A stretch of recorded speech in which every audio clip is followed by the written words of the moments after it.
دوسری روایت اس رات میں دعا کرنے کے بارے میں. تھوڑا وقت ہمارے پاس کم ہے اس لیے میں تھوڑا تیزی سے چلوں گا. اونگنے والے تھوڑا سا خیال رہے کہ بہت سارا مواد چلا جائے گا اگر اونگنے لگے تو. اس رات میں دوسرا مسئلہ یہ ہے کہ کیا اس رات میں دعا کرنا چاہیے، اور بعض روایتیں اس بارے میں. ایک روایت آئی ہے اس رات میں دعا کرنا چاہیے، اس کی حیثیت کیا ہے. تاریخ دمشق میں ابن عساکر نے ایک روایت نقل کی ہے.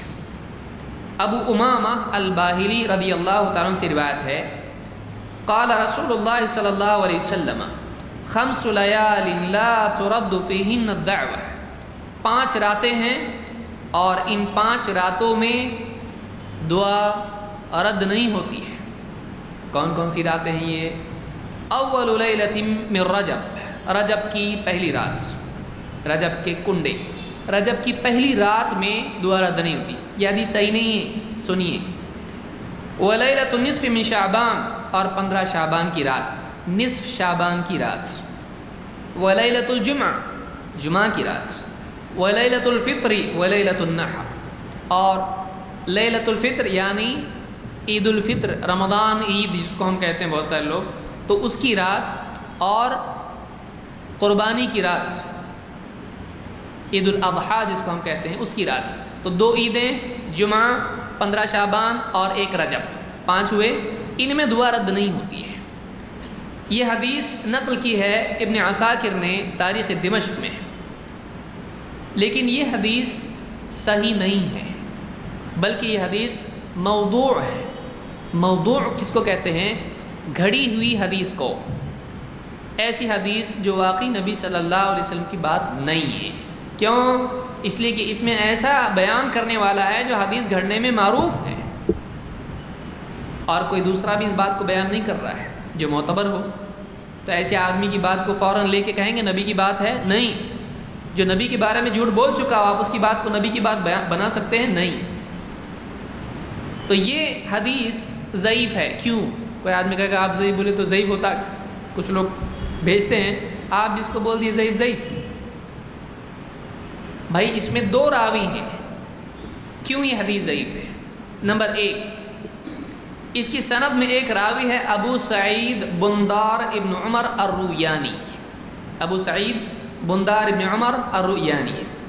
ابن عساکر کہتے ہیں کہ عبد العزیز النخشبی نے کہا لا تسمع منه فإنه كذاب، یا لا تسمع منه فإنه كذاب، کہ اس راوی سے ابو سعید بندار ابن عمر الرویانی سے حدیث نہیں سننا چاہیے. کیوں؟ اس لیے کہ یہ کذاب ہے، پرلے درجے کا جھوٹا ہے، بہت جھوٹا ہے. کذاب اس کو کہتے ہیں جو حدیث میں جھوٹ بولتا ہو، لوگوں کی بات میں نہیں، نبی کے بارے میں جھوٹ بولنے والا. تو کہتے ہیں کہ لا تسمع منہ یا لا تسمع منہ، مت سن یا اس سے نہ سنا جائے، اس لیے کہ کیا ہے؟ کذاب ہے. یہ پہلا پرابلم ہوا. ایک ہی ہوتا تو کافی تھا. دوسری بھی علت اس میں ہے، دوسرا راوی اس میں ہے ابراہیم ابن ابی یحییٰ. ابراہیم ابن ابی یحییٰ، یحییٰ ابن سعید القطان کہتے ہیں اس راوی کے بارے میں، اس کو بند کر پنکھا. اس راوی کے بارے میں یحییٰ ابن سعید القطان کہتے ہیں سألت مالکا عنہ اکان ثقہ قال لا ولا ثقة فی دینہ. امام مالک سے میں نے اس راوی کے بارے میں، ابراہیم ابن ابی یحییٰ کے بارے میں پوچھا، تو امام مالک نے کہا کہ انہوں نے پوچھا کیا یہ راوی ثقہ ہے، اعتماد کے لائق ہے، بھروسے کے لائق ہے؟ امام مالک نے کہا نہیں. پوچھنے والے نے پوچھا تھا حدیث میں بھروسے کے لائق ہے؟ امام مالک نے کہا نہیں، اور نہ دین کے معاملے میں بھروسے کے، اس کا اپنا دینداری میں بھی بھروسے کے لائق نہیں ہے. ولا ثقة فی دینہ. امام احمد ابن حنبل اس راوی کے بارے میں کیا کہتے ہیں؟ سنیے. کہتے ہیں کان قدریا معتزلیا جہمیا کل بلاء فی. امام احمد ابن حنبل کہتے ہیں کہ یہ جو راوی ہے ابراہیم ابن ابی یحییٰ، یہ قدریہ فرقے کا تھا، معتزلی فرقے کا تھا، جہمی فرقے کا تھا. 3 فرقوں کا ممبر، قدری، جہمی اور معتزلی، اور کہتے ہیں کہ کل بلاء فی، اس میں ہر قسم کی بلا اس میں موجود ہے، ساری بلائیں اس میں تھی، یہ معتبر راوی نہیں ہے۔ امام البخاری کہتے ہیں اس راوی کے بارے میں، کہتے ہیں جہمی، یہ جہمی ہے جو اللہ کی صفات کا انکار کرتے ہیں، اللہ کو ہر جگہ مانتے ہیں، کہتے ہیں یہ جہمی ہے۔ ترکہ ابن المبارک والناس، کہتے ہیں کہ ابن مبارک، عبداللہ ابن مبارک نے اور لوگوں نے اس کو چھوڑ دیا، اس سے حدیث نہیں لیتے ہیں۔ کان یری القدر، اور کہتے ہیں کہ یہ قدری بھی تھا، تقدیر کا انکار کرتا تھا۔ احمد ابن سعد ابن ابی مریم کہتے ہیں قلت لیحییٰ ابن معین، فابن ابی یحییٰ کہتے ہیں کہ میں نے یحییٰ ابن معین سے پوچھا، ابن ابی یحییٰ یہ جو راوی ہے اس کا کیا حال ہے؟ کہا کذاب فی کل ما روا۔ انہوں نے کیا کہا؟ یحییٰ ابن معین کہتے ہیں ساری حدیثوں میں جھوٹا ہے، وہ ساری حدیثوں میں جھوٹا ہے۔ قال وسمعت یحییٰ یقول کان فیہ 3 خصال، کہتے کہ میں نے یحییٰ سے سنا کہتے تھے اس راوی میں 3 صفات ہیں، کان کذابا وکان قدریا وکان رافضیا، کہتے ہیں کہ یہ کذاب تھا، یہ قدری تھا، تقدیر کا انکار کرنے والا، رافضی تھا، صحابہ کو گالیاں بکنے والا، شیعی۔ کتنا پیارا راوی ہے۔ ابن حبان کہتے ہیں کہ کان یری القدر ویذهب الى کلام جہم ویکذب فی الحدیث۔ ابن حبان کہتے ہیں یہ تقدیر کا انکار کرتا تھا، قدری، اور جہمی تھا، جہم کے کلام کی طرف اس کا میلان تھا، اور ویکذب فی الحدیث، حدیث میں جھوٹ بولتا تھا۔ اس کی حدیث لیں گے آپ جس کے بارے میں محدثین کہہ چکے، ہم اپنے دل سے بول رہے ہیں ہم کو پسند نہیں، اس لیے ہم کو نہیں جاگنا ہے، سونا ہے، اس لیے حدیث ضعیف۔